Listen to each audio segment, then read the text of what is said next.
Duperas y Duperas, today on Doop by the River. It's the middle of rivalry week, as the MLS would call it. Philadelphia just completed their midweek match against DC United, and as they prepare for New England this upcoming weekend, we will be previewing it here today and giving you guys our thoughts on what's going to happen this upcoming Saturday. And don't you dare go anywhere, because you do not want to miss this episode of Doop by the River. And let's get started, guys.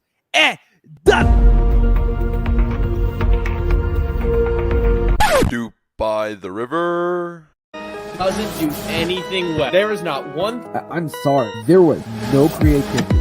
As a Union fan, I take that all day. Another DP. We need to go get Mario Balotelli.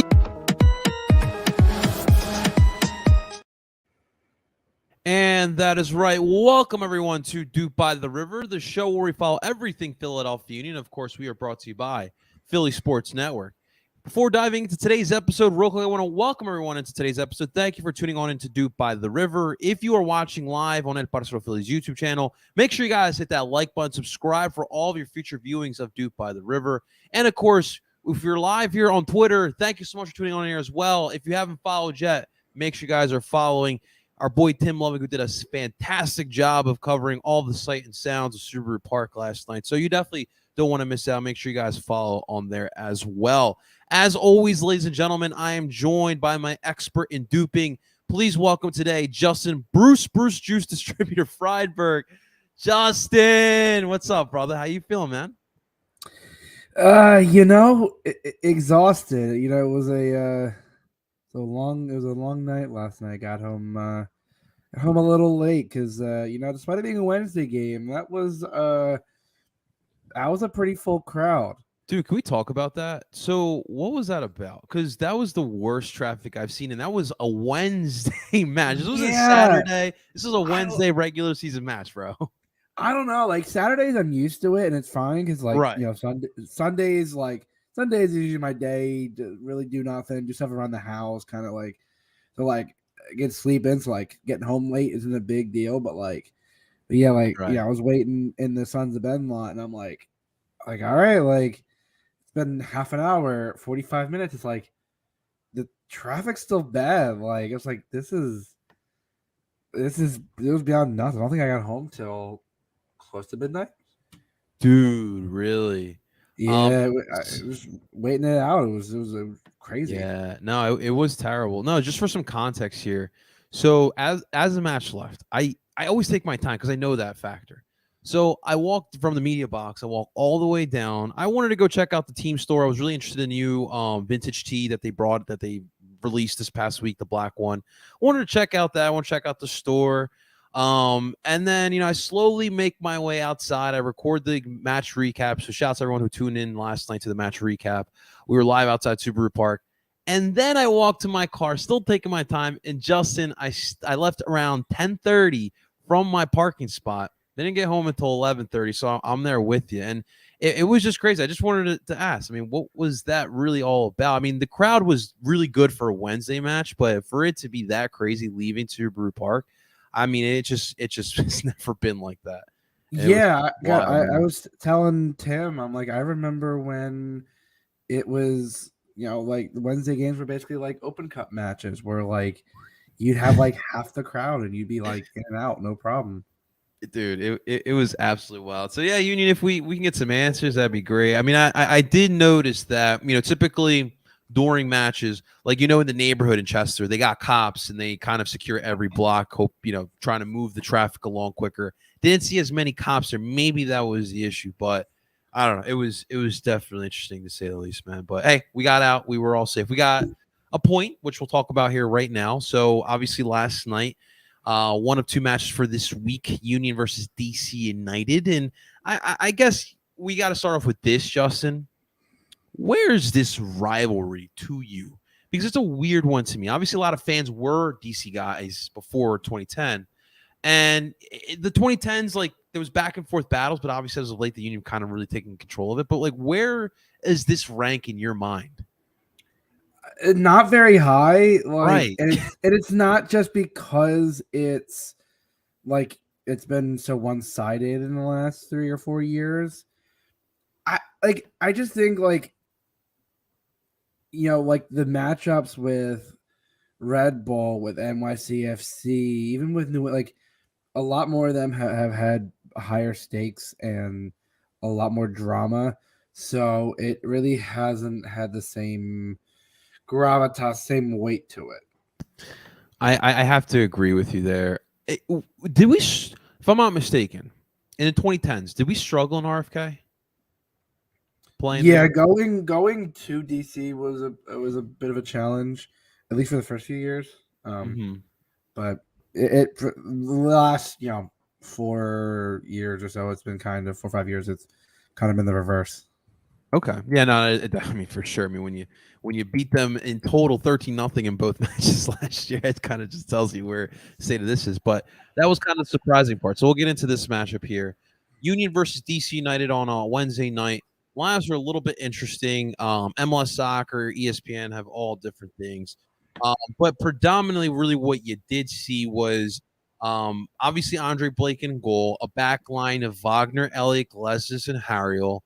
Um, you kind of can just chalk it up however you want it, whether it be a 4-3-2-1, a 4-2-3-1. But this to me looked more like a Christmas tree than it did a 4-2-3-1. So you had Flock, Bedoya, and Real in your midfield, Gazek and Torres as your attacking guys, with Carranza as your solo striker there. And yeah, I mean a lot of goals to talk about here because it was a 0-0 draw. I'm obviously being sarcastic, but um, no goals, obviously. Some chances. The Union, if I'm not mistaken, they had 14 shots, through 2 on target, if I saw that correctly last night. 16 shots, just one big shot here on foot mob. But Justin, I want to get your thoughts first. So obviously, look, the defense is pretty solid as Andre Blake gets his 600 starts. So, congratulations to our boy Andre Blake, all-time leading starts in Union history.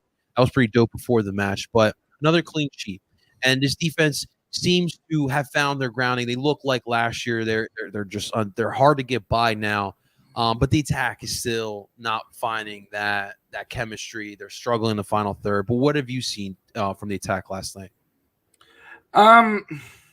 Yeah, I mean, you made a good point. The defense has been locked down. Mike's right too, man. Like the defense is kind of picking up where they left off. Like, I mean, you're talking, even going back, you're what, five undefeated in 7 games. If you go back as far back as Chicago draw, it's like I think this game kind of confirmed that Torres is better as a super sub. It feels like, I mean, first off, Joaquin, like Tyler Miller, I'm amazed we did not capitalize on the amount of times he was playing sweeper keeper, which is not his What role. was that about? Yeah, I think he was kind of forced to because they play a back 3 of sorts, and I think you kind of needed him to kind of be playing a little higher. The Union and most times would have capitalized on that. I think if you're a normal lineup and if Uwa isn't coming back from getting his knee drained, which is a minor procedure, but I think he would have started, and then that would have been way more dangerous. I mean, Torres first off should have shot it like mid-feet. He had like 5 seconds where he dribbles it and then fires a terrible shot. I mean, Carranza is doing all the dirty work, and he reminds me of a bit more of a clinical CJ, where he does all of the dirty work. He draws the fouls. He gets in there.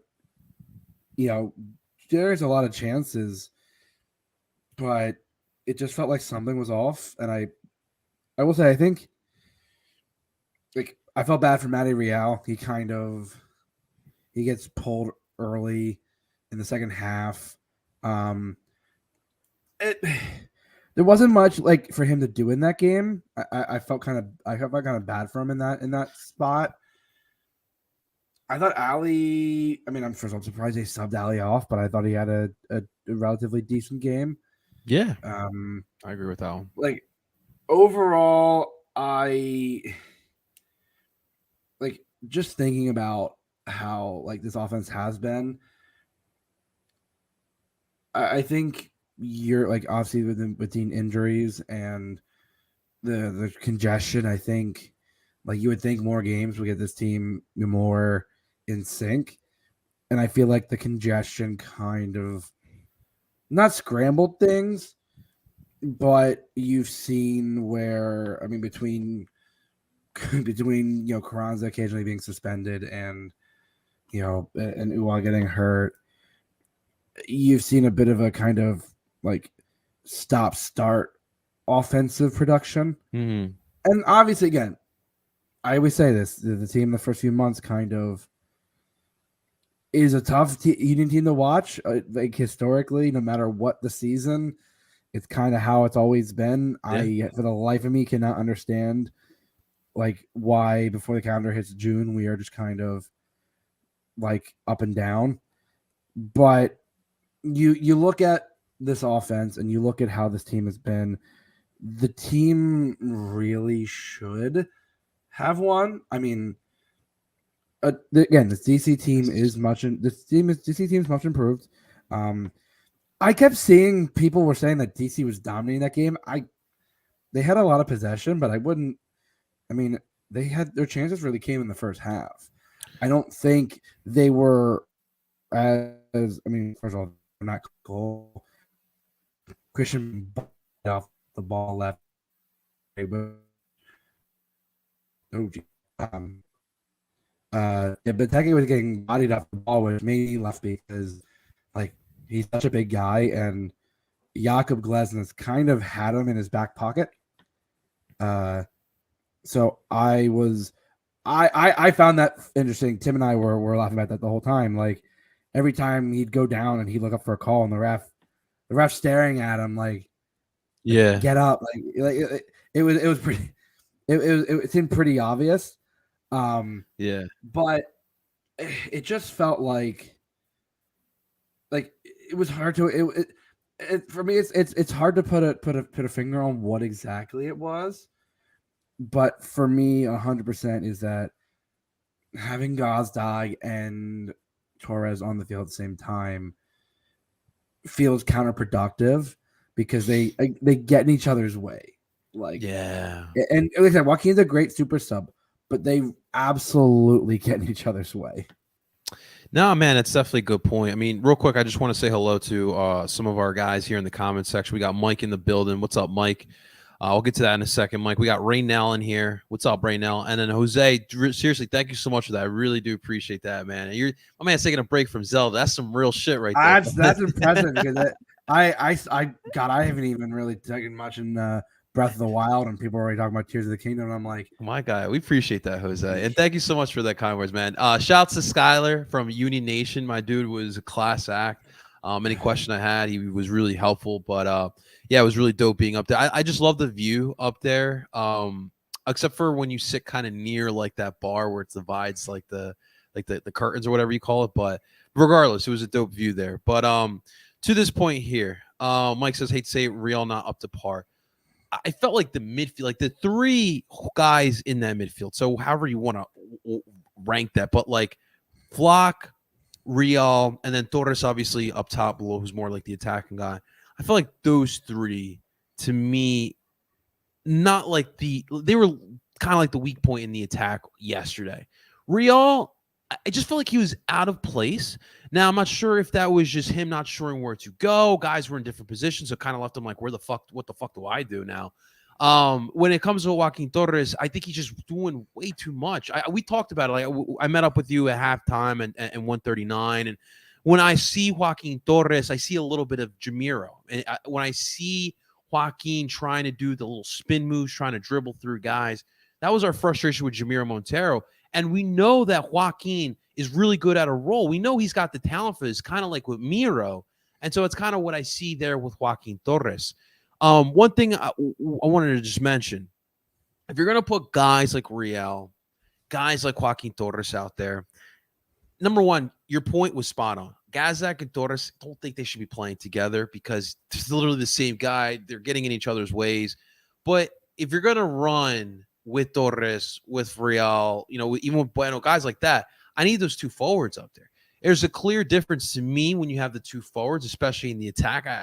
Like Urre, Carranza, and Gazdag really were feeding off of each other last year when you had those two forwards up there. But it to me, like the final third issue has been a lot of overthinking, like the frustration in the second half, cross after cross and nice balls from Bedoya, Harriel, and guys are just not even fighting for the ball, not even getting a foot on the ball. I think it was just frustrating them. Yes, DC at times had nice opportunities, but I did not feel like DC was the better team. I felt like the match was pretty evenly contested, and I just felt like the Union could have just walked away with 3 points. It was there for the taking. They had the opportunity, especially in the second half, and they just couldn't capitalize. And that's really where we're at right now, man. Like this team, we know they could put 6 goals. Like I still think that team is still in this team right now. But right now, what we're trying to do is just get goals and get those dubs. Get those secure dubs. So, I mean, you look at even like the Colorado match. Like, those were 2 really good individual goals that you got, my man. That wasn't just team build. That was just 2 really good individual plays. So, right now, this team just needs to be on the same level, and that's kind of where we're at right now with this attack problem. Yeah, I think. I mean, you're looking at how the schedule is kind of lining up. You're starting to level out more. I mean, there's some weeks like this week where you'll have 2 matches in a week, and then this week you don't play until next Saturday, and then you have Wednesday, Saturday, and then you have your Saturday, and then you have a few road games, and then once you hit, I believe I think the July 15th, and then. Obviously, technically, you have Leagues Cup, but it's just kind of a little bit of a break in there because your next league game after that is until like August, mid-August. So this team is going to settle in. Yeah. The team is too good. They're in prime position. The way that this Eastern Conference is right now, if they can keep themselves with, listen, a win on Saturday and certain results, and I believe they can slip up to like 4th or 5th. So like it's again the way this East is, it's gonna be like this all year. I think it's gonna be tight. I don't think there's gonna be a separation. I think that just shows how strong the East is. But at the same time, it's like listen, this Union team is just gonna kind of. I still hold that I think they do need to explore some options for maybe a veteran forward in the summer. Kai Kamara, if you want to come to Philly, I have been saying this. I've been saying this for a while, and you and I. Dude, Justin's already pre-ordered the jersey. Let's not go that far, but I've been on the Kai Kamara to Philly train for a long time. That's exactly what we need, man. And I think he's the kind of guy that would do very well here. Again, I think I've been saying this. I think that is what this team is missing. Yes. When Corey Burke left, it wasn't the pace it was that reliable veteran presence off the bench, someone that is going to give you the hustle, is going to give you quality minutes. And I mean, Corey, you knew Corey was good for at least 5 to 10 goals a season. Like, as a guy coming off the bench, that's a pretty damn good bench effort for a third forward. Like, obviously, your first, again, last year you had 3 double-digit goal scorers, and Corey Burke was nearly 4. And Corey last year, kind of what you're missing here. Corey last year in 36 MLS matches had 8 goals and 4 assists, and that's someone who's predominantly coming off the bench, is tiring out already tired back line. So, dude, imagine you're Kai Kamara, right? And by the way, Philadelphia fits Kai like a glove, okay?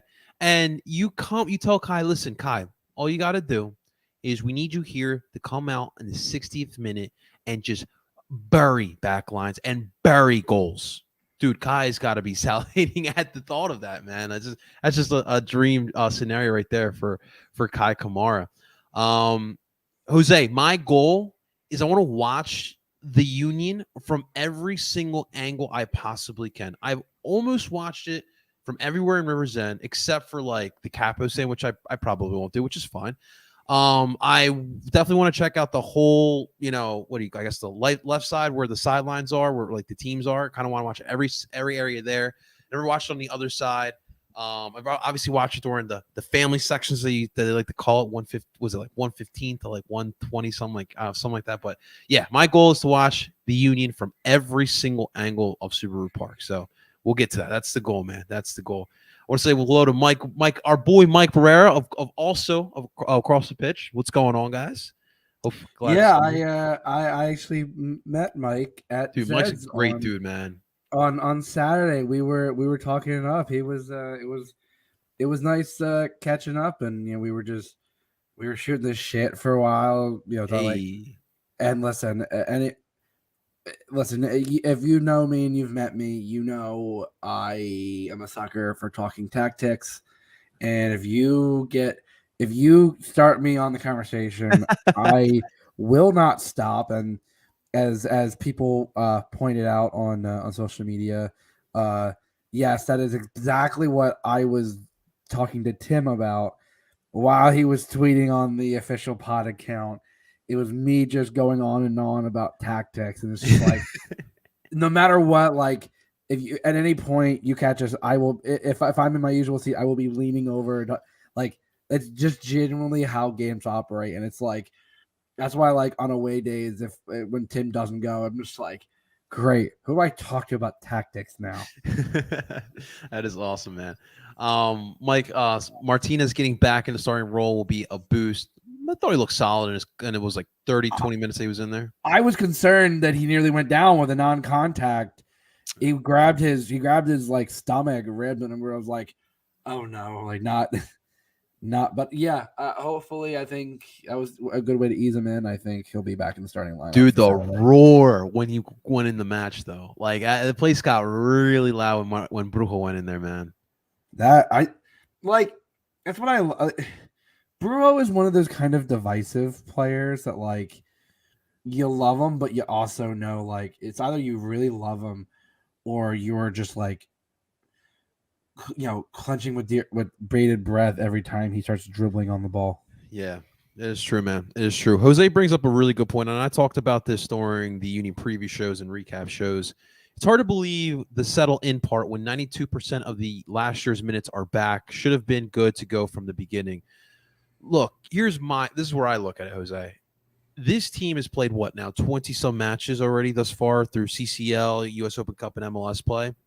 That's like typically that's like almost 2/3 of your MLS season, and these guys still haven't kind of settled in, as Jose said, and that's kind of like why isn't it not clicking? I'm chalking it up to it's a lot of mental, and that's kind of coaching got to figure out how to get these guys even keel.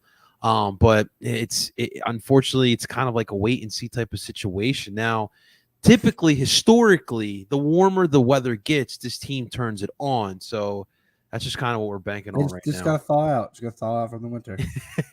Yeah, man, dude, Jose, you're trying to violate food code regulations here, brother? Come on, I'm just kidding. Yeah, come on. We comply with FDA standards over here.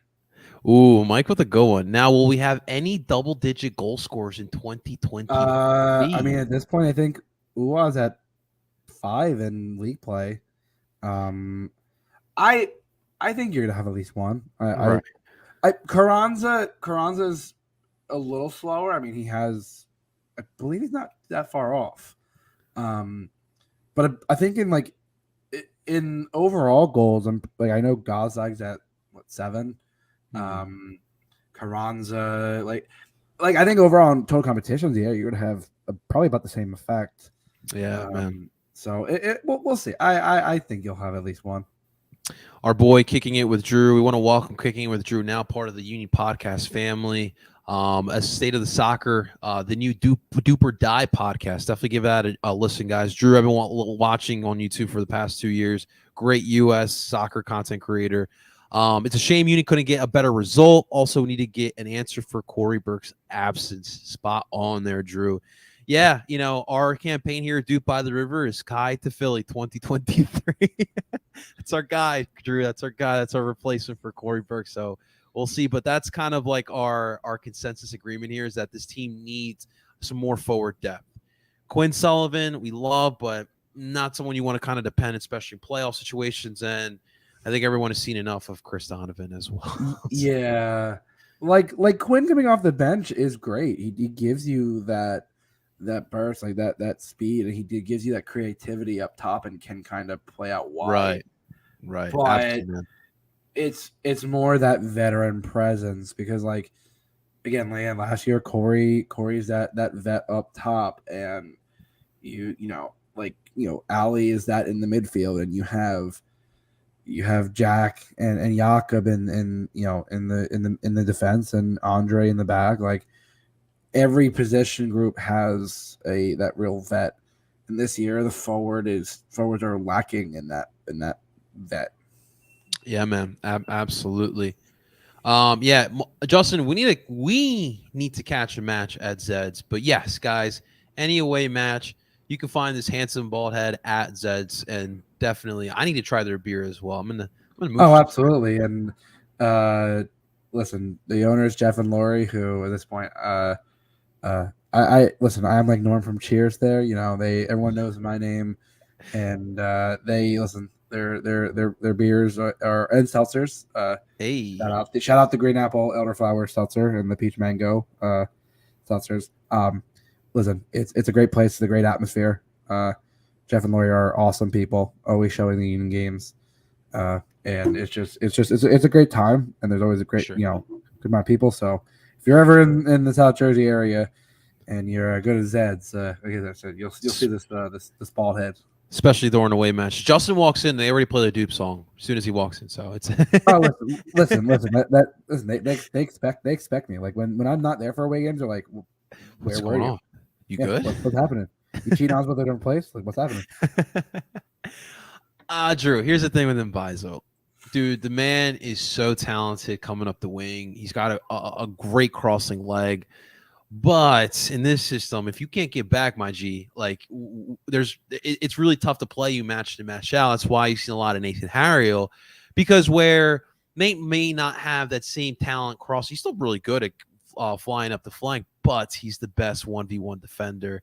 And that's kind of the problem with Mbaizo, man. I've been saying for the last year that Nate Harriel is, and I repeated it to him yesterday, Nate Harriel's this team's best 1v1 defender. Like, tell me, like, in terms of one-on-one on the wings, I want Nate on their winger. Give me Nate. He said that is what Nate loves. He relishes. Most fullbacks, they don't want to be isolated out all the time. He's a little crazy. That's why, man. That's why I love it. But I think you gotta, as we say, he has that dog in him. But I think you kind of have to like want that if you're a fullback in the modern game. Like, yeah, man. Listen, not everyone can be Trent and just basically be a winger. Like, listen, he's not a fullback. He's a winger. Can't defend for shit. It's like Mbaizo. Like, but like Nate Harriel he's like Ray, if Ray could occasionally get forward but more, like, because he's defensively sound and he can provide that cross. And I think, Mbaizo gives you a lot more going forward, which you could possibly see against New England. But like Nate, for me, is this team's best defender, and it's not even a question. Yeah, man. One more question, because we're gonna have to get into our New England preview show here, but Kai Wagner had a solid match. Dude, how about breaking the ankles on DiPietro? Oh my god! Oh my man! That was an one ankle breaker. Dude, okay, I might be dating myself on that reference, but for all you old heads, you all understand that reference. And that was mixtape, bro. Ridiculous. Dude. It was nice, man. Kai, like, I think that's the one thing this season. He's like, I feel like he's needed to get forward more, and he's done it, and he's gotten himself in these better positions where he's just created some insane chances. Like, it's ridiculous, dude. But he's taking shots now. Like, I haven't seen that I've seen it on a more higher clip this season than I have in years prior, and Dude, he's got some goals, man. Listen, I think that's kind of how you want it to be with Kai. You see him taking these bigger and better chances, and for a team that needs a lot of at this point, when stuff isn't clicking in the final third, having Kai still throwing those balls in is still pretty crucial. I just want Paul Katrina to know that Ray Gaddis could have done that too, but Jim didn't want him to do that. That's all. That's all it was, man. My boy Ray, that's my boy. All right, let's get into it, guys. I'm so excited to catch up with our next guest here, guys. Obviously, Saturday is a big deal. Justin alluded to it, guys. New England's top of the table, right? I think Cincinnati's still with them. I have to double check last night's results, but regardless of the fact, New England seemed to be top of the table for most part of the Eastern Conference this season. Saturday is a big deal. Okay, so we're going to look into this matchup, and of course, as always, helping us preview the matchup here, we got eyes from the other side. Please welcome on in our boy, Mr. Sam Mintis. Sam, what's up, brother? How you feeling, man? What's going on, man? I'm so happy to be on the pod. Absolute blast. Always fun to have a nice matchup between Philadelphia and New England, even though Bruce Arena says it's not a rivalry. So there you go. Feels like Red Bull and Philly like in the 2010s, man. Dude, it should be fun. Despite what Bruce said, there's gonna be some fireworks on Saturday night, man. But before we get into that, dude, what's new with you, man? Obviously, listen, we did feel for you, and obviously the Blazing Musket once the Vox news came out. So, first, kind of your process and your transition from Vox and kind of what happened. If you want to tell us a little story of the day, and kind of where Blazing Musket is today right now, man. Yeah, so it was very fun. Shout out to me on my birthday, finding out that the bent musket was. Dude, you have to be kidding. Nope, it was on my your birthday. I was doing an interview. I was getting ready to do an interview with Esmir Baraktarovic, and before that, got the news. So that was awesome. Great timing. Got an email from someone I've never heard of in my life. And found out the bent musket was basically not going to be funded anymore. It was always something where we knew we wanted to do something similar to, over in Philadelphia with the brotherly game kind of linking up with Philadelphia Soccer Now, our Pennsylvania Soccer Now. We knew we wanted to keep going, and so we kind of just figured out how we would keep going. Ended up landing on Substack. Didn't know how the legal process in terms of a name would go, so we ended up kind of rebranding, sort of like the Revolution. Went from the Bent Musket to the Blazing Musket. And it's really been great. We've been able to cover more, local teams, whether it be me covering Vermont Green FC. We now have a Hartford Athletic beat reporter. We have coverage of Rhode Island FC. So, it's really been a blessing in disguise. And, thank God it's been able to work out well. And, I alluded to it before I came on. Special announcement. We got a YouTube channel, folks. Hey. Seth McCumber already has an interview with Chris Whittingham of MLS Season Pass on there. Got some shorts up there from our convo with Noel Buck talking about the U20 World Cup, but it's definitely going to be interesting to dive into not just, typing out, writing articles, but also some visual content. Listen, if he doesn't ask Chris about the hit him in the penis comment that has gone viral from last season, then I think that's a missed opportunity. Oh boy. But yeah, he said that I believe Seth put that Chris gave him some vocab lessons, so maybe that popped up in there. You guys got New England soccer locked down. I absolutely love it, dude. It was heartbreaking, and like what a lot of people don't understand is that there is a crap ton of MLS creators, but it's just tough with the market. Obviously, money is always an issue, right? But number two, the popularity is growing, but we're not at where we need to be. So it's so tough for these sites to stay alive, but we need these sites.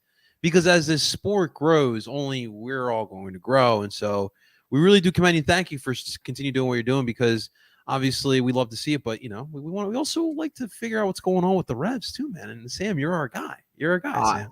I appreciate it. And I feel like I'm obligated to say this. So how are them Sixers doing? Oh, man, he had to go there, dude. We're in disarray. We just fired your boy Doc, and who knows what's going to happen. Harden's going to go to Houston. We're going to trade Joel. Dude, we absolutely have no idea, but It's a mess. It's like Union 2015. No, it's not that bad. Justin's like, wait, no, not that bad. Yeah, no. Don't give me PTSD here. Let's not go back that far. That is where we're at. But it's soccer baseball season here in Philadelphia, man. So let's get into it. Obviously, New England last year took a little step back. Obviously, some changes, sold some players as well. That was big. But this year, guys are rolling, man. So kind of explain to us here in Philly, what's been the difference? What's been happening this year? Why you guys have been so good? I mean, I think a lot of 2022 was everything going not to plan, where in 2021 everything did go to plan. 2021 overexceeded last season, underexceeded. Now I think the Revolution are really finding their level. You had a great start from Dylan Barrero, who really kind of boosted this team early on. That was a heartbreaking injury, bro. Yeah, it really was. I'm also getting blamed for the injury. I wasn't at Gillette. I was at a BTS concert, so I'm now being blamed for the injury, which is kind of rough. But yeah, definitely feel for Dylan. But he was getting off to a great start. You have Dave Romney, who's been an absolute beast for the back line. Great addition from Bruce Arena. Bobby Wood out of nowhere tied for the club golden boot race. That's wild, man. Yeah, it's absolutely wild. And really a lot of it comes down to Bruce going after guys, his inter-MLS moves. At occasion, they've left some to be desired when you have guys like Josie Altidore, Omar. Oh, yeah, there you go. It's been rough for him. I'll give credit to Omar. He's finally gotten to the role where he needs to be, in the sense that, he should be a bench player. Last year, he was kind of thrust into the starting 11. But, you have Dave Romney, Bobby Wood, who come in. You got Latif Blessing, who's come in and been, a really great asset on the wing. And then you have Carlos Heel. As long as you have him, you're going to be able to compete. And I think we've just been lucky here in New England to be able to have this youth movement, whether it be Noel Buck, Jack Panayotu, Esmir Baratarovich. These young players are not just getting minutes, they're starting and, making real names for themselves. So there's definitely the talent there. And then obviously when you have Bruce Arena, you can always compete. So it seems like water has found its level in New England. And, we're starting to see, it definitely surprised me how well they've started. So let me ask you, because obviously here in Philadelphia, we kind of took the same type of blueprint with our all season. We did a lot of interleague moves. I want to ask you personally, as someone who covers and watches this league, do you like the interleague moves, especially for like depth, or do you like to go out into Europe and South America to find that talent? I think when it comes to the Revolution, we've kind of been scarred when it comes to those European moves, in the sense that Giacomo Veroni still seems to be adjusting. He came over, got injured, and then it was just basically all of the rest of last season. He was still finding his form and struggling to, get on the field. And, we saw it with Barrero too last season, really didn't find his form. So it really takes a while for these European players, especially if they come in mid-season, to be able to adjust to MLS. It's a different league, definitely different than over in Europe. So those interleague moves, they can be a bit more quick of a transition. Latif Blessing was able to go in, immediately make an impact. Dave Romney, same thing. He's now your starter. And, if it wasn't for Henry Kessler getting knocked out with that injury as well, a guy like Andrew Farrell might be pushed to the bench. So I think when you're able to make those interleague MLS moves and they're able to immediately make an impact, that's obviously way more advantageous than a European guy who might take a bit longer, or, from wherever, they're acquired from, a bit longer to kind of acclimate to MLS and really be able to make an impact. It's kind of hard for those Euro guys to adjust that turf field, huh? Oh, yeah, they love that turf. It's funny, not even the European guys, because obviously when the whole Dylan Barrero thing happened, right, asked Bruce about turf, and Bruce, as usual, did not really want to talk about it. But I asked Latif Blessing, and even himself, he was like, yeah, I don't really like playing on turf. You can get hurt, but, it is what it is. You got to get used to it. So it's not even just, European players. A lot of players don't really like playing on turf. But, yeah, that's definitely a factor. And, sometimes it can be to New England's advantage when you have the likes of Zlatan or whoever it may be coming over and decide not to play. But obviously it can also affect players as well, too, when it comes to maybe getting caught up in it. Now, I thought I heard rumbling, especially for the World Cup. Like, does Kraft think about maybe putting something else other than turf in Gillette Stadium? Yeah, no. They actually had their Boston World Cup, the brand reveal, obviously. Right. I think we all saw the logo, not great. But Not good at all. Brian Bello did talk, and he said that they are tearing up the turf. Okay. And so there is going to be grass. And then I believe at some point afterwards, going to go back to turf, or the grass is at least going to be taken out. I believe there's actually talk of ripping up the turf and just putting on grass instead of what they've done in the past and simply just put grass over the turf.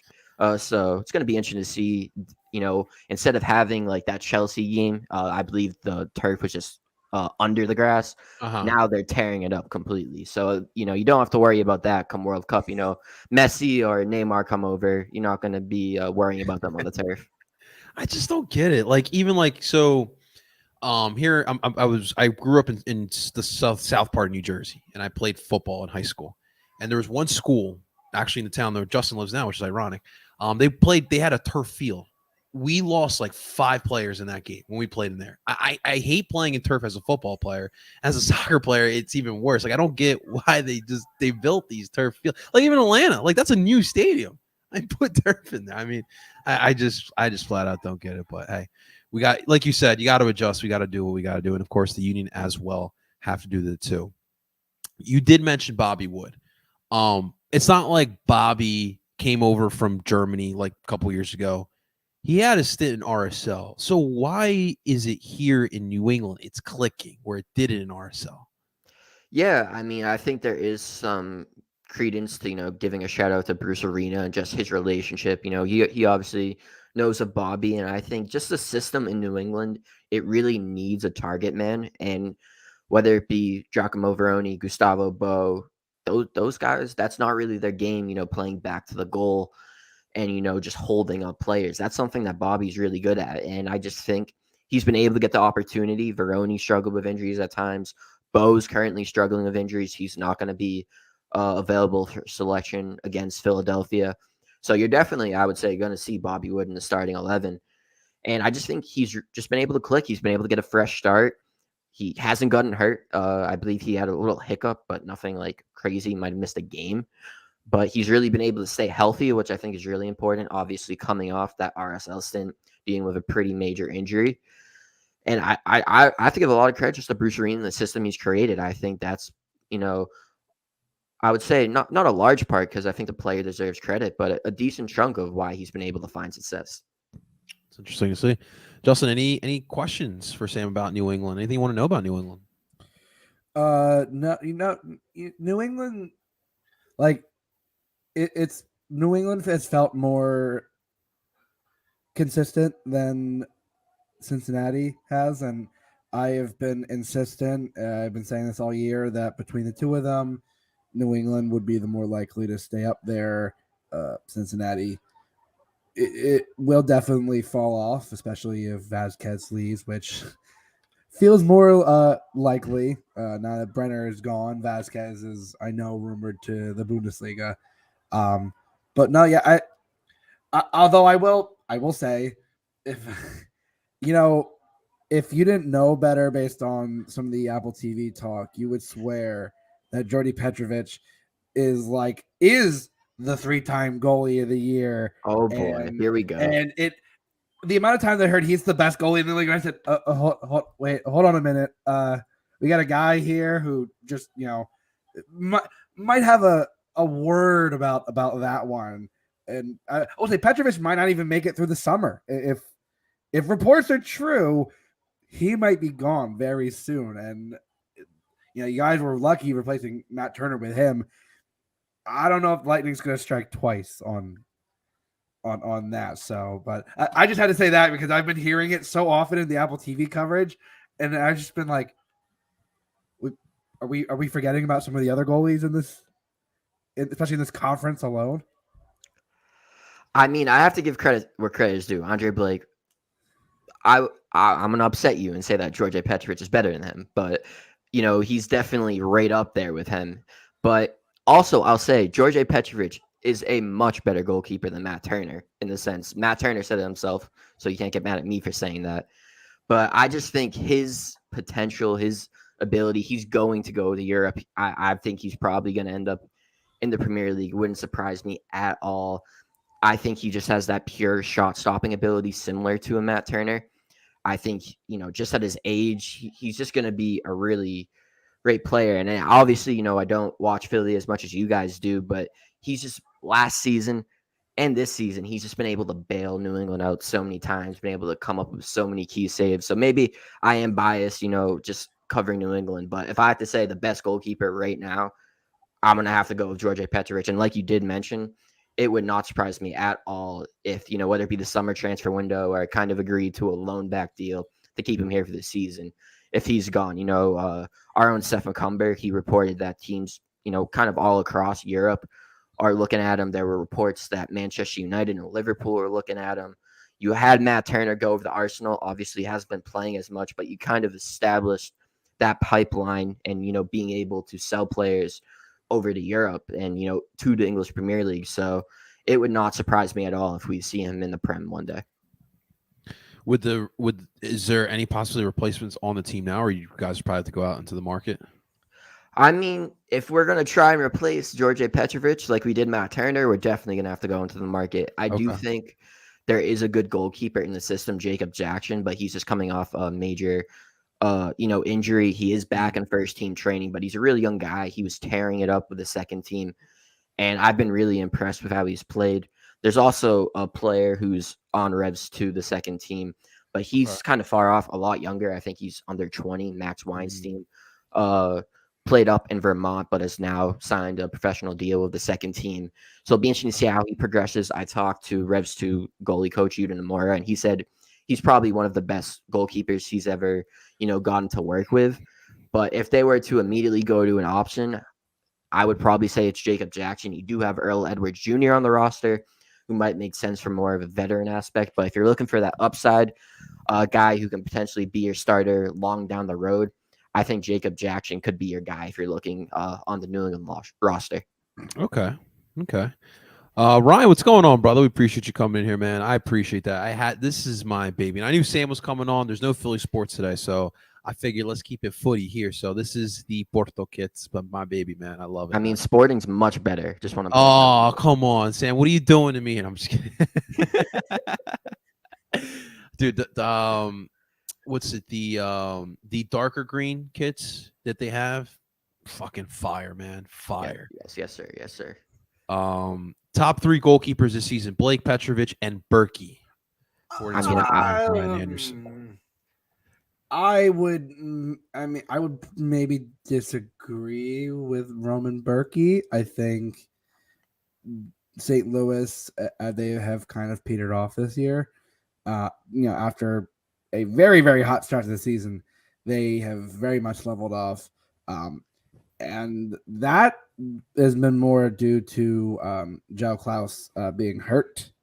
Their DP striker, Jared Stroud, has leveled off. They've started to kind of normalize. But I would say, Andre and Jordy are definitely top 2. And like I said, this, at this point, if we're going, I think, I still have to say, as much as I hate it, Pedro Gallese, not getting much help, but yeah, but it's definitely still, one of those very much up there. And another close shout would be Carlos Cornell. Again, another player not getting much help at all, dude. No. Also, give a shout out to Vancouver's goalkeeper.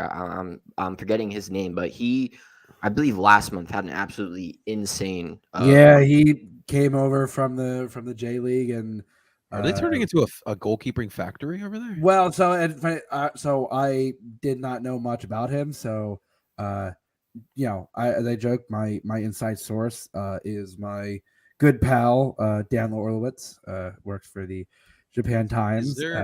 Shouts to Dan. And of course, when you play D&D with somebody, and so you do a little inside. And I asked him about this goal, and he said, he was with Yokohama Marinos, and he was definitely a big part of their success.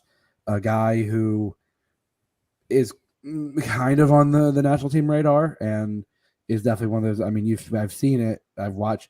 Vancouver's one of those teams where because of the timing, by the time I get home from the Union games, typically those games are on, so it's easy to catch. Yeah, I mean, there have been games where he's absolutely like, I mean, I remember, Andre back in the day having to pull the team into 3 points. Takoka? Yeah, Takaoka. He has absolutely his reflexes. I mean, he's not a very big goalie, but his reflexes, his positioning, and it's why I would say that Andre is such a good goalie. Is most of the goalkeeping is all about positioning. If you are positioned well, you do not need much to get in, and it's all about reflexes.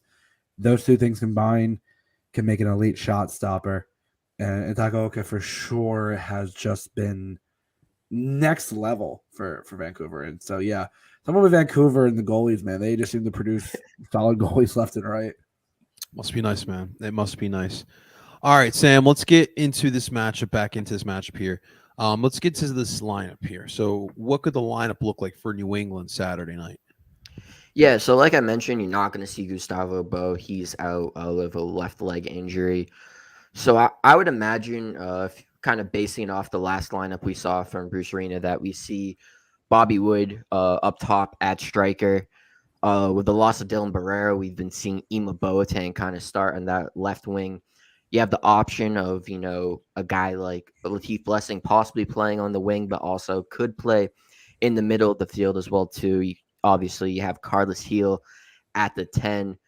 The back line's pretty solid in terms of Petrovic, and then in front of him, DeJuan Jones, Dave Romney, Andrew Farrell, Brandon Bai. And then it can vary in the midfield, whether it be Matt Polster getting some, anchor of that, defensive midfield. Noel Buck has been getting a lot of playing time, deservedly so, has been playing great. Had that goal taken away against Miami, but that was just a great display of his offensive ability. But also, too, we've seen Jack Panayotto and Esmir Baratarovich get some playing time. But if I have to imagine, you'll probably see Polster and Buck continue to get playing time. But also, too, when it comes to New England, there's always that surprise injury that we find out randomly right before kickoff. So maybe all of this could be for naught. But yeah, that's pretty much. I would expect a similar lineup to what they trotted out in their last match against Inter Miami. Okay, Justin, what do you think will happen as the lineup goes? As I always say, write it with a permanent marker. Andre, I mean, listen, Andre, like for the chances he did have to, and there were some good chances from DC in the first half. He didn't have to do much in the second half. Secures a clean sheet. The back line, I still think that Damian Lowe gets rotated in here. I said in either the DC game or the New England game, I felt that Damian Lowe would rotate in, and at this point, typically he's been rotating in for Jack Elliott, who did have a better game, and Jakob Glesnes, who may need to take Christian Benteke out of his pocket before he suits up against New England. For the right back, I feel like for the purposes of this team, I think they're going to switch. I think Olivier is going to get the start. I mean, obviously, I said I know Nate's the better defensive, but I don't know, man. Noah's got some good wingers, man. But I think without Barrero, that's kind of like, that's true. If Dylan Barrero was in, I would say yes. Nate Harriel, being the team's best 1v1 defender, you need him. But I think Olivier, despite some of his defensive lapses, it is enough where him and Kai can put pressure on Jones and Bai. And I think that could be a key battle, is which of the team's fullbacks can get higher up the pitch, because that is still a big part of the way Bruce Arena plays, is his ability for the fullbacks to get involved in the offense. In the midfield, I think El Brujo starts. You saw him get about 25 to 30 minutes off the bench. Looked good. Was actually had some dangerous chances. I mean, I know for El Brujo, him getting a dangerous chance is it only going 5 yards over the net instead of 10. But he actually did have some decent chances. Again, with no McGlynn, I think you're probably going to see Leon and Ali. I was pleasantly surprised to see Ali Bedoya subbed off in like the 70th minute to get rest because fuck, that never ever happens. And Jim Curtin subbing for the 60th minute, that never happens, and yet it happened in the DC game. So, who knows? And up top, listen, Daniel Gazdag is still doing well. I mean, I know the knock on him, and I still don't understand it, is all his goals have come as PKs, but hey, you still got to create the chances and score them. Like, he's still doing well. His numbers are more balanced this season. Obviously Carranza, and I think Uwak gets the start back. I think you kind of brought him in off the bench, obviously, coming in off the procedure he had over the weekend. But I think, listen, the front three, we've been talking about the stop-startness that they've kind of been having, but with this front three, the way they've been, way we know they can play, I do like this matchup, and I would say typically it's gonna be the 4-4-2, but Jim has been tinkering with the lineup. He's thrown a lot more. He's been throwing 3-5-2. See, Jim must have been hearing me clamoring for a back three for like the last 3 seasons. We know Jim listens to Duke by the River, and finally has but I will say probably it's still going to be a 4-4-2 at home. But I think you're seeing that there's more tactical flexibility. So with the subs, obviously, again, you're a little limited because you're missing, some some of your homegrowns through the U20 World Cup. But I still think you're going to see a pretty standard lineup for Saturday. Okay. All right. Let's get into some predictions here. Sam, give us a prediction as always. What is a key for the Union to beat New England on Saturday?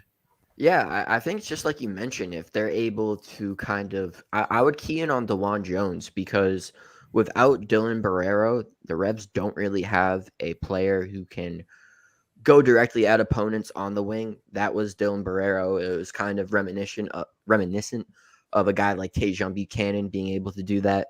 But now without him, it's really up to DeJuan Jones to be able to go at defenders. We've been seeing him kind of, interlap and kind of move more centrally, but on that wing, he's going to be very crucial. So I think if you're able to shut him down, that's going to be very crucial for Philadelphia. I think that's probably the key. But then also, too, there is the fact that there still is Carlos Gil. So if you're able to be physical, kind of get him off his game, even though he was kind of able to get over that against Inter Miami. It was an absolute chaos of a game, whether it be officiating or Carlos Gil just getting battered. But yeah, I think besides obviously stopping the former MVP, if you're able to limit DeJuan Jones and his ability to kind of go at defenders, that Philadelphia Union could have a potentially nice evening.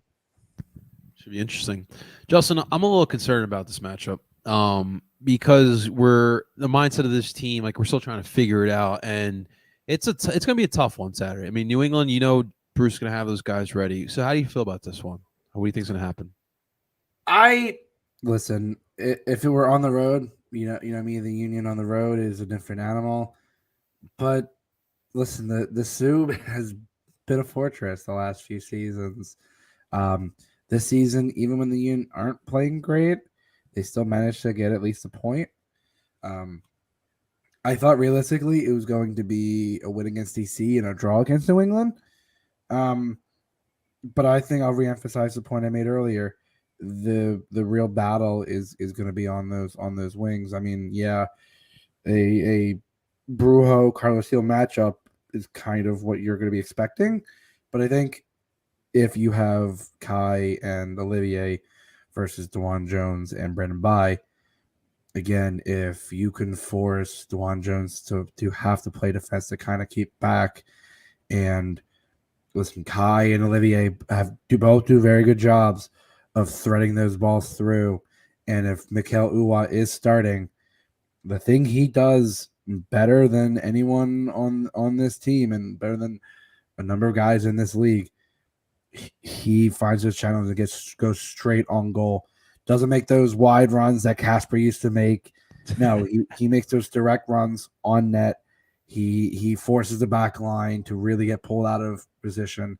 And even if he doesn't get the shot off, you're gonna have Julian and Daniel crashing right in behind. So I think that fullback play, that wing play, is going to be very key to dictating which team has the lion's share of the chances.